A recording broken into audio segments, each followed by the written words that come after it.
અંકલેશ્વર નગરપાલિકાની સામાન્ય સભા પાલિકા પ્રમુખ લલિતા રાજપુરોહિતના અધ્યક્ષસ્થાને યોજાઈ હતી, જેમાં આગામી વર્ષ દરમિયાન થનાર વિકાસ કામોના ઠરાવો સર્વાનુમતે પસાર કરવામાં શાસક પક્ષને સફળતા હાંસલ થઈ હતી।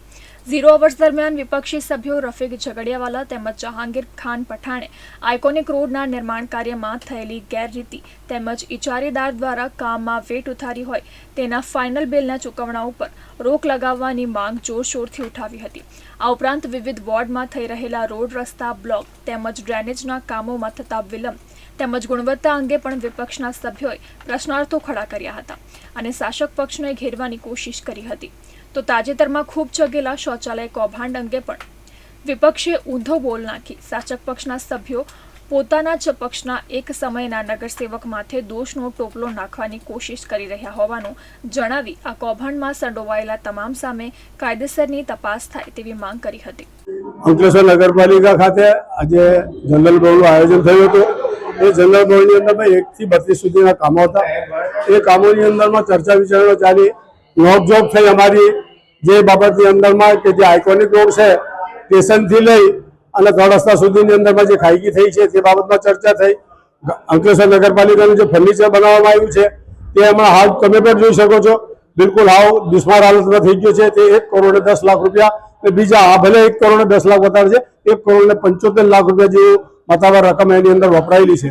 બીજું ગામની અંદરમાં 74 ને 4 સંડાસ બાથરૂમ આપણે શૌચાલય તે બાબતની એક બહુ મોટી પ્રેસ મીડિયામાં પ્રિન્ટ મીડિયામાં ચાલી રહેલું છે।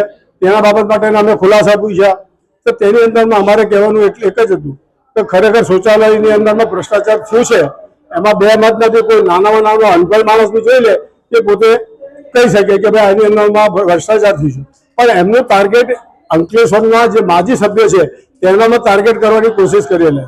પણ જે તે ટાઈમની અંદરમાં જે પ્રમુખ હતા, જે મુખ્ય અધિકારી હતા, એકમાંથી એક બેન જે છે તે સસ્પેન્ડ થઈ ગઈ અને એ લોકોએ તેને ટાર્ગેટ નથી કર્યું ને આ લોકોએ આ ટાર્ગેટ કરી અને કરોડો રૂપિયાના ભ્રષ્ટાચારની અંદરમાં આ લોકોએ ઉલ્લેખ કરેલો છે।